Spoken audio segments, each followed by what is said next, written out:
사람에게는 하나님이 만들어 주시는 좋은 기회들이 있습니다. 누구에게나 이 기회를 하나님은 우리에게 주십니다. 실패한 자도 하나님이 우리에게 주시는 하나님이세요. 오래되었으면 남평안북도 정주에 한 소년이 가난한 가정에서 태어났습니다. 불행하게도 그는 신분이 좋지 못했습니다. 그래서 유기 공장에 가서 사환으로 일을 했는데 남보다 열심히 살았습니다. 그에게는 신분 변화는 있을 수 없습니다. 천민으로서요. 그리고 그가 열심히 하면서 돈을 버는 길을 눈뜨게 되었어요. 그래서 여기저기 쓰지 않고 모은 것으로 여기저기 투자했는데 많이 남아서 결국은 그 유기 공장을 인수하여 사장이 되었습니다. 그래도 그의 신분은 역시 천민이었습니다. 당대만 하더라도 우리 갑바치, 유기 상 이런 사람들은 다 천민으로 여기던 데니까 백정 이런 사람들요. 그는 피역에 손을 대었는데 윤택한 생활을 하게 되었어요. 그의 인생에 있어서 청년기에 탄탄한 기반이 마련되었습니다.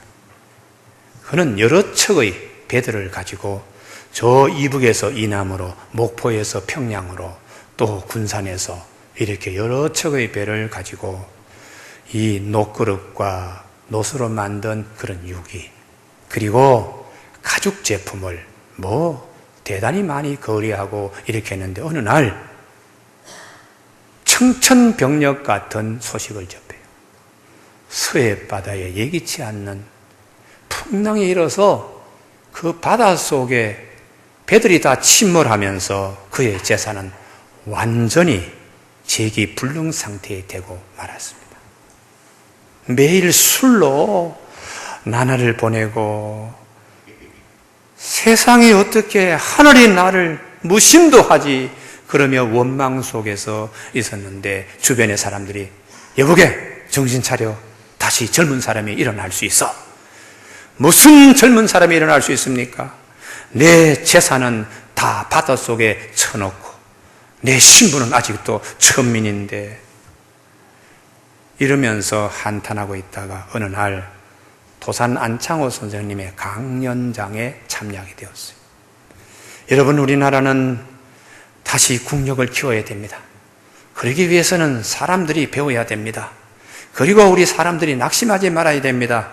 더러운 것에서 다 일어서야 됩니다. 이런 강연에 그는 큰 용기를 얻게 되었습니다. 도산 안창호 선생님을 찾아가서 나도 선생님 말씀처럼 새롭게 삶을 꾸리라고 하는데 어떻게 하면 좋겠습니까? 그때 안창호 선생님이 예수를 믿으세요. 예수를 믿으면 소망을 가질 수 있습니다. 그래서 이분이 예수를 믿고 다시 그 조금밖에 없는 재산을 다시 정리해서 새로운 재기의 길에 들어섰는데, 교회 다니면서 이 사람이 부자가 되기 시작했습니다. 1907년 평양에 큰 부흥 심령회가 열렸을 때 은혜를 받고 그는 결심했습니다. 내 고향 땅 정주에 사람을 교육시키는 학교를 세워야 되겠다. 그래서 그분이 오산학교를 세웠습니다. 이분이 유명한 남강 이승훈 선생이 되었습니다. 그 오산학교 출신 가운데 우리 귀에 익은 주기철 목사님이나 한경직 목사님이 다 그때의 그 학교에 배출될 수 있는 인물이었고, 조만식 장로님도 그 학교 출신으로 그 학교 교장 선생님이 되었습니다. 남강 이승훈 선생님은 민족 33인 가운데 한 사람이 되었습니다. 도산 안창호 선생님의 강연 듣고서 그의 삶이 어둠에서 밝은 쪽으로 나오고, 유기상 피역을 장사하는 거부가 아니라 민족의 큰 인물로 그런 역사의 길이 남게 되었습니다. 오늘 본문 말씀, 다윗과 무비보셋이 주로 우리 눈에 들어옵니다. 무비보셋은 두 다리를 다 저는 절뚝발이었습니다. 자기 힘으로 뭐 하나 제대로 할 수 없을 뿐만 아니라 당시에 소경과 절뚝발이는 문간에도 두르지 못하게 시대 풍속이 그렇게 되었어요. 그런데 다윗의 배려로 왕궁의 왕자의 하나처럼 그는 왕의 상에서 그는 죽을 때까지 먹을 수 있는 신분 전환이 있었습니다. 성경은 우리에게 무엇을 말씀하시는가? 우리가 살아가면서 어떤 특별한 계기들이 있다는 것을 기억하라. 이 말씀이죠. 우리가 하나님이 예비해 두신, 나를 위하여 예비해 두신 은혜들이 있음을 기억하라는 것이. 이 예비된 은혜를 마음에 늘 살려서 간직하고 있는 사람은 그의 삶이 살아서 긍정적인 자세에서 뭔가 열매 맺는다는 것입니다. 반대로 나에게 아무것도 없어, 나는 이제 가난망성이 없어, 이렇게 하면, 하나님마저 나를 버렸는데 이렇게 하면, 세상에 나갔던 사람이 어디 있어, 이렇게 하면 늘 이 사람은 환경과 싸우고 하나님과 싸우고 내 자신과 싸우면서 막상 하나님이 그에게 주시는 좋은 기회도 놓치고 만다는 것이. 그래서 성경은 시편 107편 9절에 하나님 그분은 사모하는 영혼을 만족해 하시며 줄인 영혼에게 좋은 것을 채워주시는 하나님이시라고 말씀하세요. 시편 4편 7절에 주께서 내 마음에 두신 기쁨은 그들이 곡식과 새 포도주에 풍성할 때보다 더함이니이다. 그러므로 내가 편안히 자기도 하고 눕기도 하리니 나를 안전히 살게 하시는 이는 오직 여호와시로다 라고 이렇게 말씀하고 있습니다. 오늘 성경 본문을 통하여 첫 번째 무비보셋, 우리 인생이 무비보셋과 같을 때가 있습니다. 무비보셋은 왕손이었습니다. 사울 임금이었을 때에 아버지 요나단이 왕자였고 그의 몸에서 태어났으니까 집안의 왕족이요 왕의 손자였으니까 얼마나 좋습니까? 그런데 불행하게도 블레셋 팔레스타인과의 전쟁에서 할아버지 아버지가 동시에 길보아 전투에서 전사하고 말았어요. 천하의 고아가 되었습니다. 유모가 그를 안고 도망하다가 떨어뜨렸어요. 그래서 두 다리가 모두 절단이 났습니다. 본문에는 없습니다만 동일 본문에 있는 역대상 8장에 보면 원래 무비보셋의 이름은 무리바알로 되어 있습니다.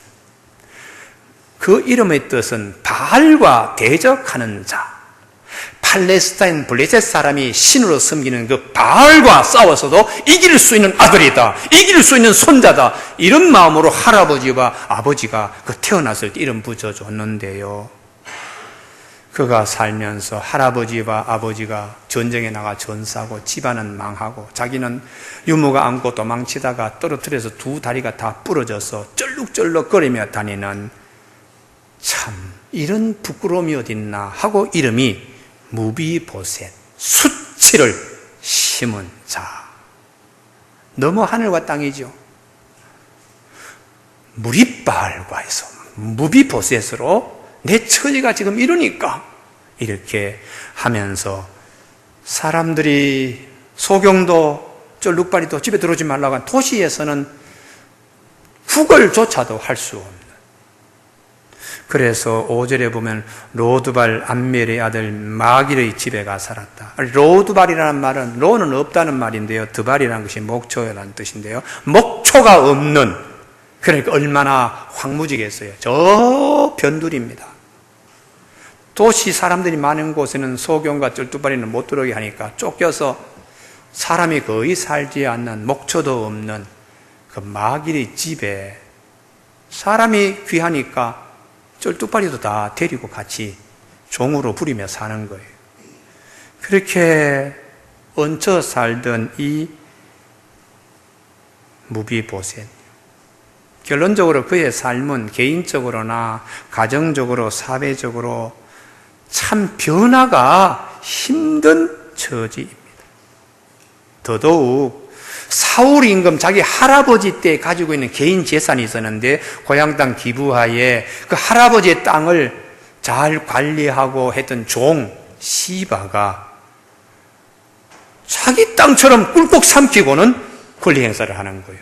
법적으로 봐서는 이 무비보셋의 쩔뚝발거리는 이 손자에게 당연히 법적으로 주어져 있는데 나라가 사울에서 다윗으로 바뀌고 쩔뚝발이는 집에 넣지도 말라, 이런 사회적인 경향 때문에 무비보셋은 사울의 손자입니다 소리도 못하고 나타나지 못하고 그냥 아무 소리 하지 못하고 할아버지 아버지의 재산마저도 남의 손에 빼앗기고 사는 이런 처지였어요.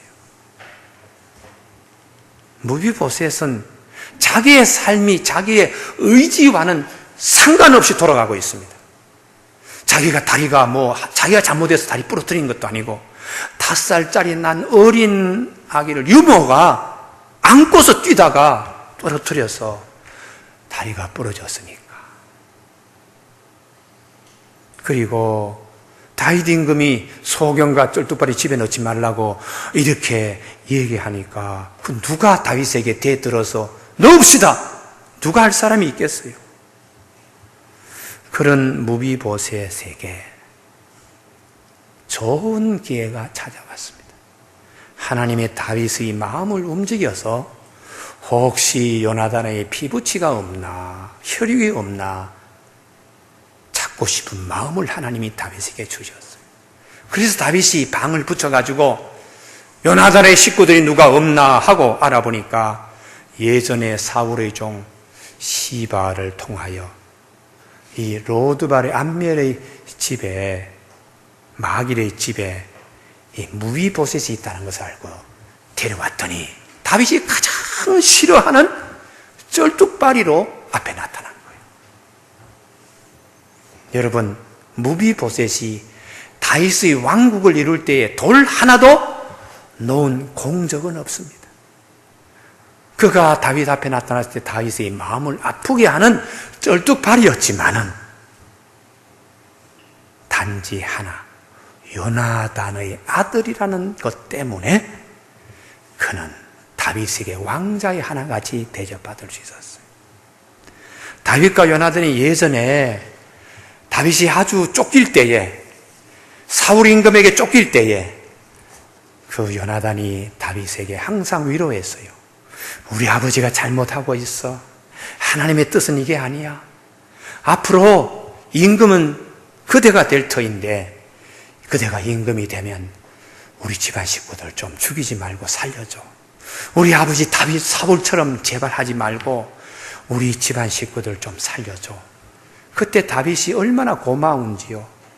자기가 외로울 때, 자기가 쫓겨다닐 때에 왕자 요나단이 그대가 왕이 될 터이고 그대가 잘 되면 우리 집안 식구들 좀 보살펴줘. 다윗이 그렇게 약속한 그 약속을 다윗이 기억해 낸 것입니다. 성경이 우리에게 주시는 교훈이 있습니다. 우리가 아무리 막다른 골목에 내 의지와 상관없이 내가 그곳에 거할지라도 하나님께서 예정하신 계획이 있음을 우리에게 일러주고 있는 것입니다. 예수 그리스도를 통한 하나님의 언약이 있기 때문에 절대로 낙심하지 말아야 합니다. 시편 62편 1절에 나의 영혼아 잠잠히 하나님만 바라라. 나의 구원이 그에게서만 나는도다. 나의 영혼아 잠잠히 하나님만 바라라. 물은 나의 소망이 그로부터 나오는도다. 오직 그만이 나의 반석이시요 나의 구원이시요 나의 요새시니 내가 흔들리지 아니하리로다. 나의 구원과 영광이 하나님께 있으며 내 힘의 반석과 피난처도 하나님께 있도다. 백성들아, 시시로 그를 의지하고 그 앞에 마음을 토하라. 하나님은 우리의 피난처 시로다. 이렇게 말씀하시고 있습니다. 두 번째에 마길. 성경은 다윗과 같이 임금은 아니더라도 변두리에 목초도 없는 그런 비난한 동네에 살고 있는 곳에도 하나님이 돕는 손길을 심겨 두셨다는 것이.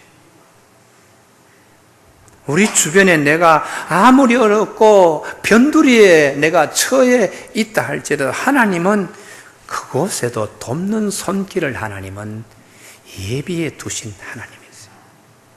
우리 삶 가운데 마길과 같은 분들이 있습니다.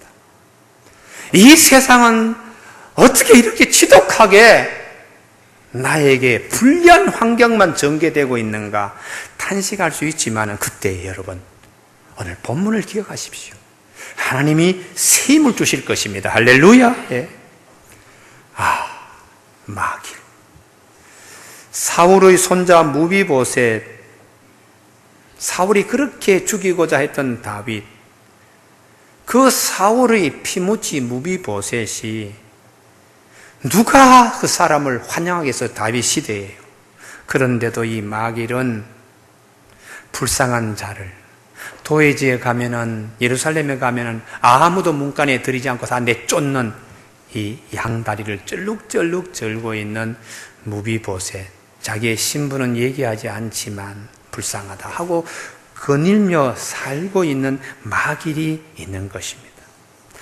이 마길은 나중에 다윗이 무비보셋을 궁궐로 데려갈 때에 이분이 왕자였구나, 그것을 나중에 알게 되죠. 그리고 다윗이 나라를 태평하게 하면서 하다가 궁궐에서 압살롬이 왕자의 난을 일으켰을 때 몽진 피난 갑니다. 그때 이 마길이 바르실레와 함께 와서 다윗 임금 공개를 했어요. 마길의 성품은 항상 약한 자의 편에 서서 헌신하고 노력하고 세상의 계산에 이렇게 딱딱딱 때려서 사는 인물이 아니라 하나님의 눈앞에서 자기 삶을 세워갔던 인물입니다. 여러분, 우리가 아무리 힘들더라도 우리 주변에 이런 마길과 같은 분을 하나님은 늘 세워두시는 하나님이시다. 이렇게 우리 눈을 다시 씻으면 이 세상은 밝게 소망 가운데 볼 수가 있습니다. 시편 118편 7절, 여호와께서 내 편이 되사 나를 돕는 자들 중에 계시니, 이렇게 말씀하세요. 사도 바울이 빌립보서 2장에서 말씀합니다. 감옥에 와서 보니까 사람들이 다 떠나고 몇 사람 되지 않는다는 거예요. 그래도 사도 바울이 돕는 손들이 있어서 기쁘다고 얘기하고 있어요. 그 중에 대표적으로 에바브로디도 같은 인물인데, 빌립보 2장 25절에 에바브로디도를 너희에게 보내는 게 필요한 줄 생각하는, 그는 나의 형제요 함께 수고하고 함께 군사된 자요 너희 사자로 내가 쓸 것을 돕는 자라. 감옥에 와서 보니까 다 모아서 면회도 하지 않는데 에바브로디도는 빌립보 교회에서 자, 좀 갔다 오시오. 사도 바울의 형편이 궁금하고 우리 교회 형편이 이러이다는 것을 그 옥에 가서 좀 전하고 위로 좀 하고 오세요. 그때 에바브로디도가 예, 다녀오겠습니다 하고 자주 고독했던 바울을 위로했는데, 이 부분을 하나님께서 이렇게 돕는 손길을 숨겨두신 것에 대하여 증가하는 것입니다. 교우 여러분, 오늘 우리 3부 예배 드리는 교우들 가운데 꼭 이 마길과 같은 좋은 분들을 만날 수 있기를 바랍니다. 할렐루야. 그리고 나의 신분을 완전히 바꿔놓는 세 번째 인물, 다윗과 같은 인물도 하나님이 우리 가운데 숨겨두십니다. 다윗은 오랫동안의 핍박 가운데 있었습니다만 사울 집안과 다윗 집안이 오래 싸워요. 다윗과 요나단이 전투에서 전사했습니다만 그의 아들 이스보셋과 함께 새로운 나라를 일으키려고 하지만 벌써 하나님의 눈은 다윗 쪽으로 등불이 옮겨갔는데 그래도 오래 갈등들이 있었어요. 결국은 다윗이 12지파를 통일하여 최초의 통일 왕국의 임금이 되었다, 이렇게 볼 수 있는데, 그가 임금이 되어서 한 몇 가지가 있습니다. 유다 중심의 도시를 이제는 12개 지파의 중심의 도시로 수도를 이전합니다. 헤브론은 유다 지파의 수도였는데 그곳에 계속해서 수도를 정하면 12지파들이 공감하지 못해요. 그래서 그는 유다 지파의 헤브론을, 기득권을 포기하고 새로운 도시 예루살렘이라고 하는 곳에 새로 왕도를 정하는데요. 이 정할 때에 쉽지 않았습니다. 우선 거기에 높은 산에 남아있는 다윗 산성이라고 나중에 바뀝니다만 거기 여부수 족속들이요, 성을 내주질 않아요. 이 성체를 손에 넣어야 예루살렘의 도시를 만들 수 있는데 그것은 난공불락의 요새이기 때문에 참 힘들었습니다. 그런데 거기 여부수 족속들이 저 아래에 있는 다윗의 군사들에게 이렇게 말합니다. 우리 성에 있는 소경과 쩔뚝발이도 너하고 싸워서 이겨. 이렇게 하니까 다윗이 굉장히 상처를 받는 거예요. 군사들 앞에서 저 위에서 던지는 말이 우리 소경과 쩔뚝발이가 너하고 다윗하고 싸워서 이겨 하니까 다윗이 굉장히 상처를 받는 것입니다.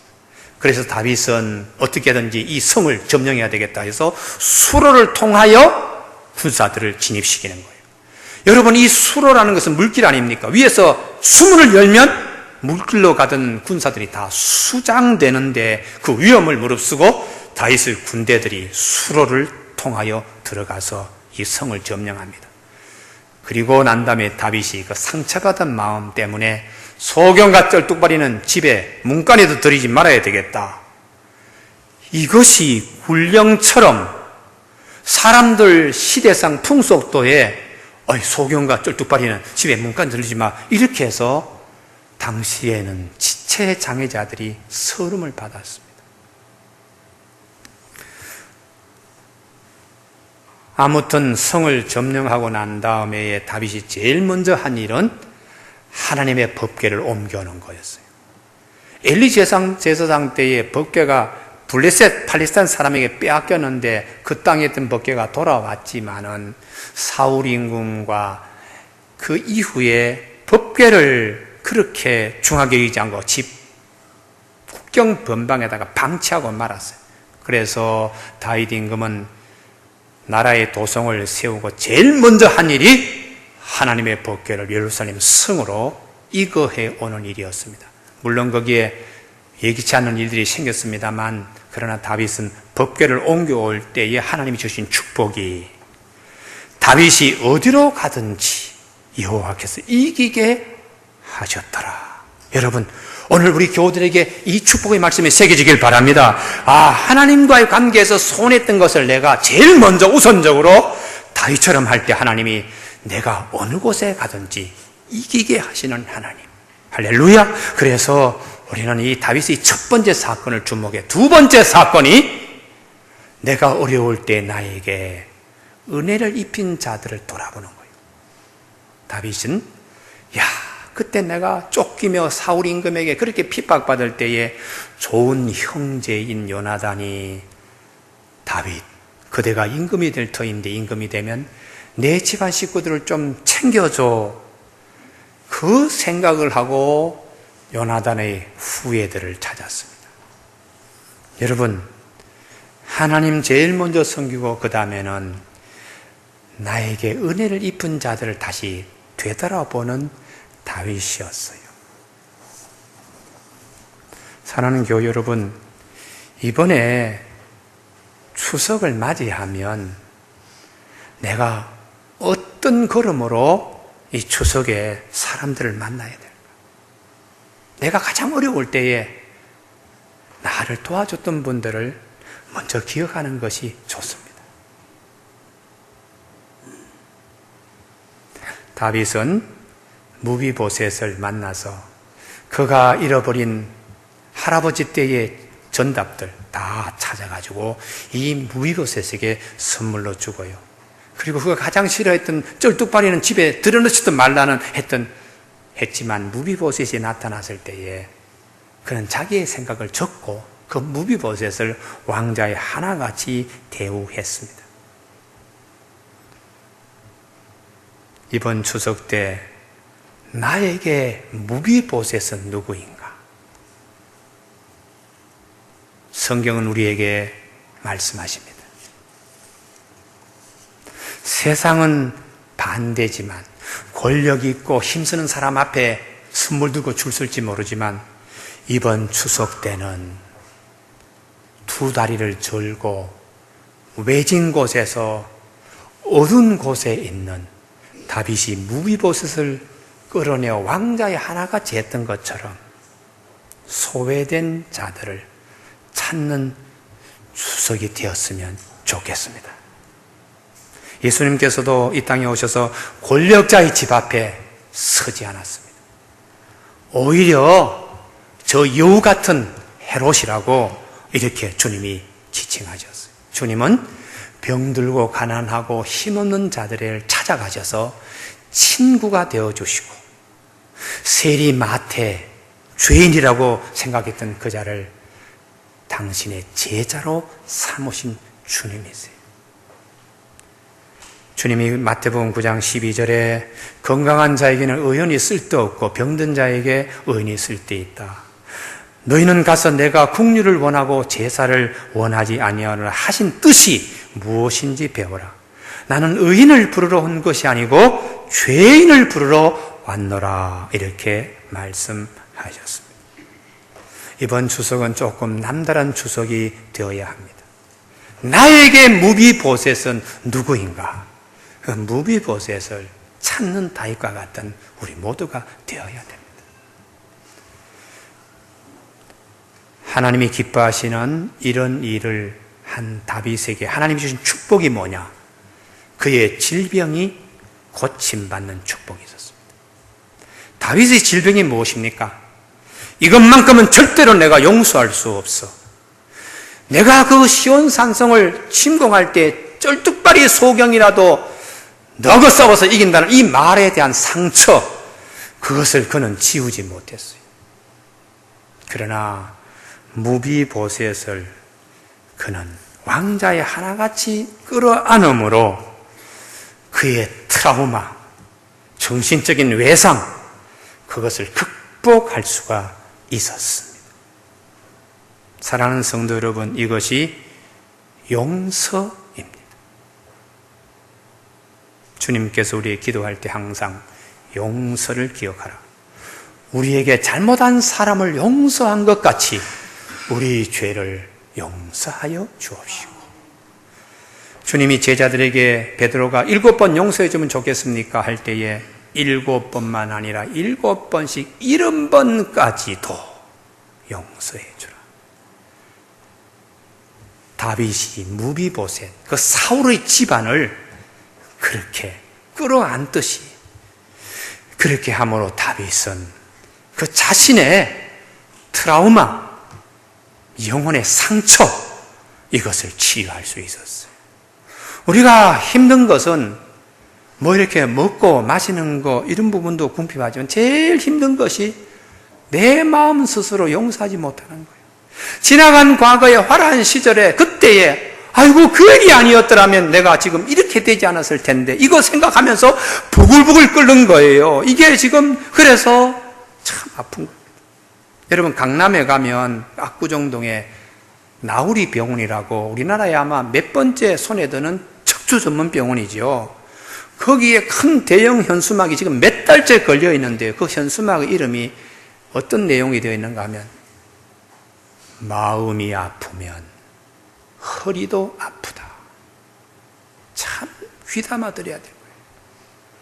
척추병원에서 허리를 다스리는 그 병원에서 허리 아픈 사람들의 공통점이 다 마음의 상처부터 와서 결국은 신경을 제대로 원활하게 이게 우리 고속도로에 있는데 차가 정체되고 하다가 사고 나잖아요. 신경계통도 마음의 상처를 받으니까 신경계통에 이게 와서 결국 척추까지 간다는 거예요. 여러분 가만히 한번 보세요.